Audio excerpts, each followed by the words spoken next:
하나님 이 시간만큼은 행복하게 하여 주옵소서. 하나님 이 시간만큼은 감사하게 하여 주옵소서. 그동안 좀 어려운 일도 있었고 고통받는 일도 있었고 속상한 일도 있었다 할지라도 기도하는 이 시간만큼은 행복하게 하여 주옵소서. 그 모든 걸 잊을 수 있는 시간 되게 하시고 그 모든 것에서 해방될 수 있는 시간 되게 하여 주시며 그 모든 것에서 위로받는 시간 되게 하여 주시옵소서. 주님께 나왔사오니 주께서 보살펴 주시고 안아주시고 품어주시고 이끌어 주시사 이 자리만큼은 이 시간만큼은 이 기도 시간만큼은 주님과 독대하며 행복하게 하여 주시옵소서. 항상 기뻐하라 쉬지 말고 기도하라 범사에 감사하라. 매 순간 어려운 환경 속에서도 감사를 찾고 오직 예수만 섬기는 믿음을 달라고 간절히 소망하며 드리는 예물이 있습니다.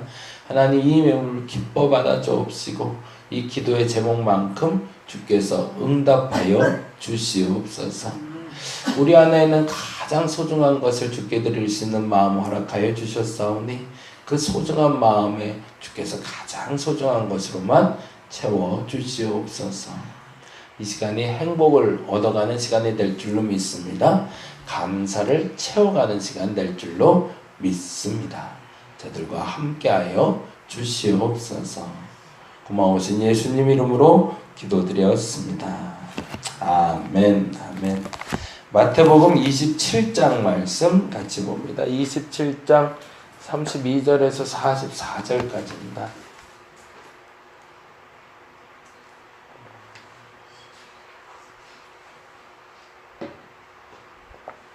(32절에서 44절까지) 우리 같이 한 목소리로 천천히 읽어보도록 하겠습니다. 나가다가 시몬이란 구레네 사람을 만나매 그에게 예수의 십자가를 억지로 지어가게 하였더라. 골고다 즉 해골의 곳이라 하는 곳에 이르러 쓸개탄 포도주를 예수께 주어 마시게 하려 하였더니 예수께서 맛보시고 마시고자 하지 아니하시더라. 그들이 예수를 십자가에 못 박은 후에 그 옷을 제비 뽑아 나누고 거기 앉아 지키더라. 그 머리 위에 이는 유대인의 왕 예수라 쓴 죄패를 붙였더라. 이때에 예수와 함께 강도 둘이 십자가에 못 박히니 하나는 우편에 하나는 좌편에 있더라.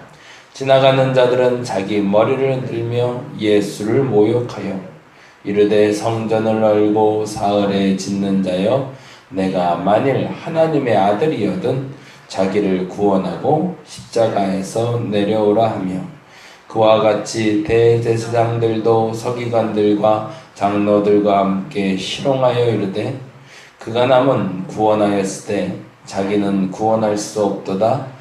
그가 이스라엘의 왕이로다. 지금 십자가에서 내려올지어다. 그리하면 우리가 믿겠노라. 그가 하나님을 신뢰하니 하나님이 원하시면 이제 그를 구원하실지라. 그의 말이 나는 하나님의 아들이라 하였도다 하며 함께 십자가에 못 박힌 강도들도 이와 같이 욕하더라. 아멘. 얼마나 서운했을까라는 생각이 드는 건 39절과 44절인데요. 거기다가 동그라미를 한번 해놓을까요? 39절에 지나가는 자들은 자기 머리를 흔들며 뭐라고 되어 있죠? 예수를 모욕하며 라고 되어 있고요. 44절에 보니까 함께 십자가에 못 박힌 강도들도 이와 같이 욕하더라 라고 되어 있어요.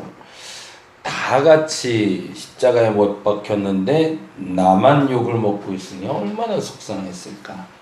똑같이 고난당하고 있는데 똑같이 고난당하는 상황에 이상하게 나보고만 뭐라 그러는 거예요. 그런 경험들 혹시 해본 적 있으신가요? 그런 경험을 할 때는 진짜 이루 말할 수가 없는 거죠. 일을 다 같이 했는데 욕은 나 혼자 먹고 있을 때 그 속상함 이루 말할 수 없죠. 예수께서 십자가에 달리시는 장면을 통해서 우리에게 주시는 가장 중요한 메시지는 우리를 구원하기 위해서 십자가에 달려 돌아가셨다는 것도 되지만 또 하나는 기다림입니다. 얼마나 참을 수 있는가? 더 정확히 말하자면 너는 그 옳은 일을 위해서 얼마나 기다릴 수 있는가를 물으세요. 하나님은 우리에게 원하시는 일을 이루기 위해서 주시는 과정이라는 게 있습니다. 근데 그 과정을 우리는 건너뛰고 결과를 얻으려고 하죠. 근데 주께서는 우리에게 분명히 그 마지막 순간에 말씀하고 계십니다. 극도의 고통인 거죠. 다른 사람들은 다 욕 안 먹어도 나 혼자 욕 먹더라도 그 일은 이루어지리라 라고 말할 수 있는 용기가 있는가? 더 정확히 말하면 그렇게 해야 된다. 그리고 어떻게 볼지는 모르지만 단 한 번도 반응하지 않으세요. 그 악에 대적하지 않으시는 거죠. 그럴 수 있는가?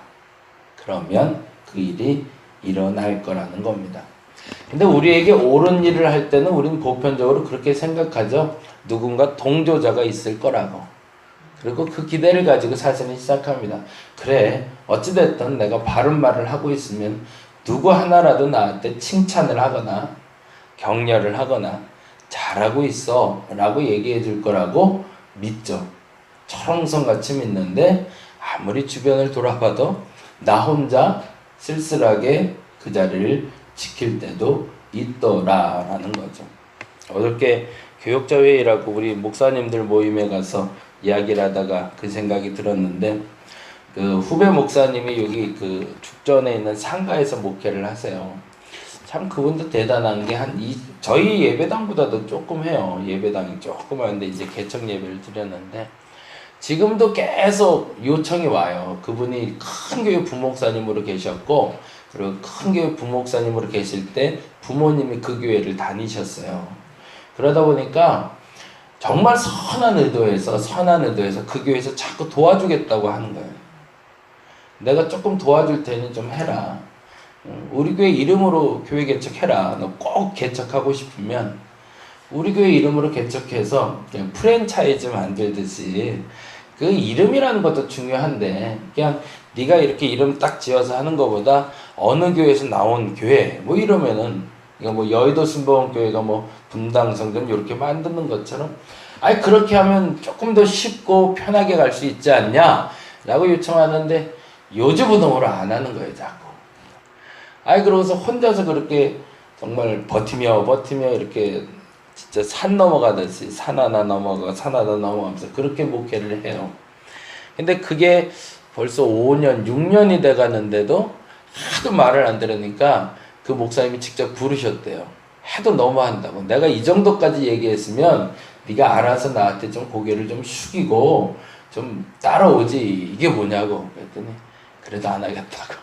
그러고서 뛰쳐나왔어요. 근데 참 감사하게 하나님은 그걸 또 기쁘게 보시는 것 같아요.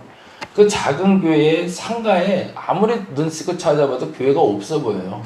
그냥 3층에 정말로 그 뭐라고 그러죠? 스티커 형태로 그냥 교회 이름만 덜렁이 붙어 있는데 이상하게 그 교회를 사람들이 가요. 그러니까 한 20평도 안 되는 교회에 한 100여 명이 모여요.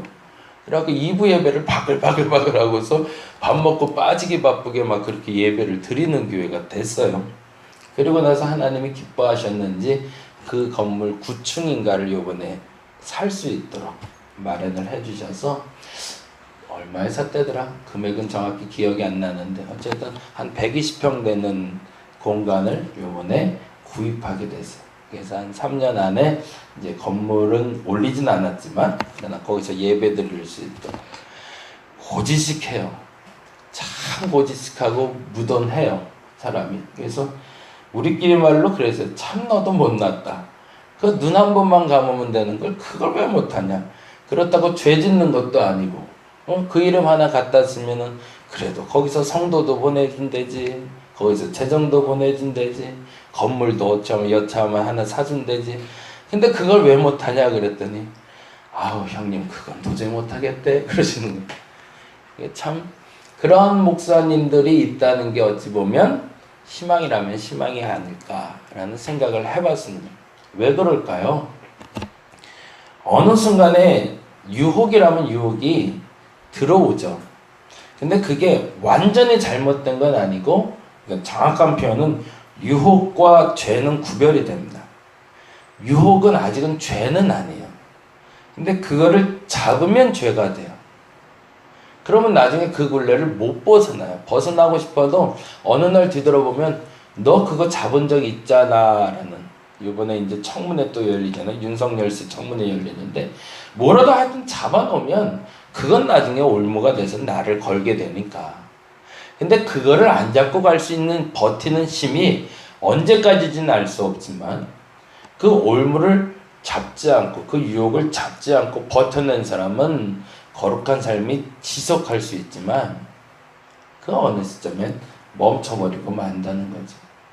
예수께서 십자가의 사건에서 제일 서러웠던 건 아무래도 육체적인 고통도 물론 있었겠죠. 얼마나 아팠을까, 얼마나 힘들었을까, 감당 못했을 겁니다. 하루 종일 밤새서 얻어맞고 그리고 지금 십자가에 달리는 상태니까요. 근데 두 번째로 더 힘들었던 건 정신적인 고통이었겠죠. 주변에서 칭찬하는 소리 하나만 있어도 그 고통은 버틸 만한데 칭찬하는 소리가 하나도 없으니까. 근데 하나님이 이 두 가지로 만족을 안 하시더라고요. 마지막엔 영적인 단절을 오시죠. 하나님도 침묵하시는 겁니다. 근데 그 단계를 이겨낼 수 있으면 하나님의 뜻을 이룰 수 있다라는 겁니다. 저와 여러분이 이 고통의 시간을 좀 견뎌낼 수 있었으면 좋겠습니다. 예수 믿는 것이 고통 없이 그냥 쑥쑥쑥쑥 와줬으면 좋겠는데 그렇지 않더라는 거죠. 때로는 신체적인 고통이 올 수 있습니다. 그럼에도 오늘은 그렇게 기도했으면 좋겠습니다. 버틸 힘을 달라고. 아니 새로워지지 않아도 좋습니다. 많이 달라지지 않아도 좋습니다. 버틸 힘을 달라고. 때로는 어떤 사람에겐 정신적인 고통으로 올 겁니다. 아주 집요하게 올 겁니다. 그냥 적당히 오는 고통을 우리는 고통이라고 말하지 않습니다. 견딜 만한 건 고통도 아니죠. 견딜 수 없는 걸 고통이라고 그러죠. 견딜 수 없는 정신적인 고통이 올 때 그렇게 기도하셨으면 좋겠어요. 이겨낼 힘이 없다면 버틸 힘을 달라. 마지막으로 이 고비까지 넘어가면 영적인 일이 성취가 된답니다. 영적인 단절. 우리가 말하는 대로 도대체 언제 응답하시려고 이러시나 라고 영적으로 단절된 것 같을 때 그 고비까지도 넘어갈 수 있는 사람들, 어저께 새벽에 말씀드린 것처럼 그 고비를 넘어갈 수 있는 점은 오직 하나밖에 없습니다. 내 하나님에 대한 믿음의 고백이 있으면 넘어갈 수 있어요. 예수께서요 마지막에 극도의 고통이 왔을 때 그분이 외치신 단어가 있잖아요. 그 단어가 뭐였죠? 나의 하나님, 나의 하나님, 어찌하여 나를 버리시나이까잖아요. 하나님에 대한 소유격이 뭐죠? 나의 하나님이잖아요. 이스라엘의 하나님이라고 말하지 않아요. 타인을 구원하신, 남들을 다 구원하는, 오늘 본문에도 그 얘기 나오잖아요. 대제사장과 백성들이 그러잖아요. 이스라엘의 왕이라고. 그리고 너를 구원하신 하나님이라는 표현이 나오는데 예수께서는 그 마지막에 영적인 단절이 왔을 때 그의 믿음으로 고백하십니다. 나는 지금 그 믿음의 순간에 단절되어 있는 것처럼 보이지만 그 하나님은 나의 하나님이라고. 그리고 나의 하나님이라 고백하는 예수께서 드디어 세상에서 십자가를 벗어나 하나님께 들려 올라가는 장면을 우리는 보게 됩니다. 저와 여러분에게 이 세 가지의 고통이 찾아올 때 버틸 힘을 놓고 기도하는 오늘 첫날이 되시기를 간절히 바랍니다. 그래서 이 버틸 힘이 여러분에게 나의 하나님을 찾을 수 있는, 그래서 이 고통의 순간이 이왕이면 좀 빨리, 그리고 앞서 기도할 때 말씀드렸던 것처럼 그 고통이 있다 할지라도 이 시간만큼은 평안하시길 바랍니다. 그리고 이 시간만큼은 행복할 수 있으면 좋겠습니다. 그리고 이 시간만큼은 다 잊어지게 해달라고. 그래서 이 시간에 충분히 충전하고 이제 다 소모된다 할지라도 또 다시 회복할 수 있는 시간 되게 해달라고 기도하는 저와 여러분 되시기를 간절히 바랍니다. 기도하겠습니다.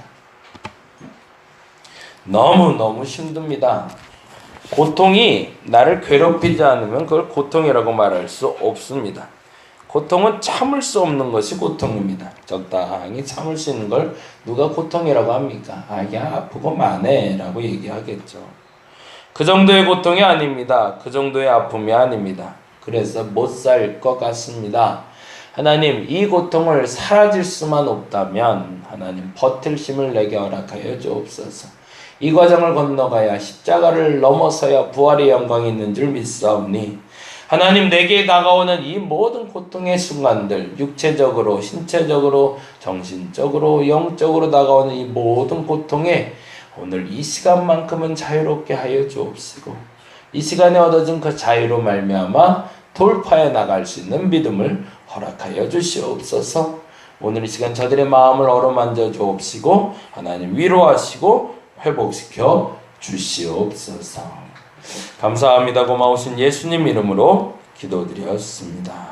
다 같이 기도하고 돌아가도록 하겠습니다.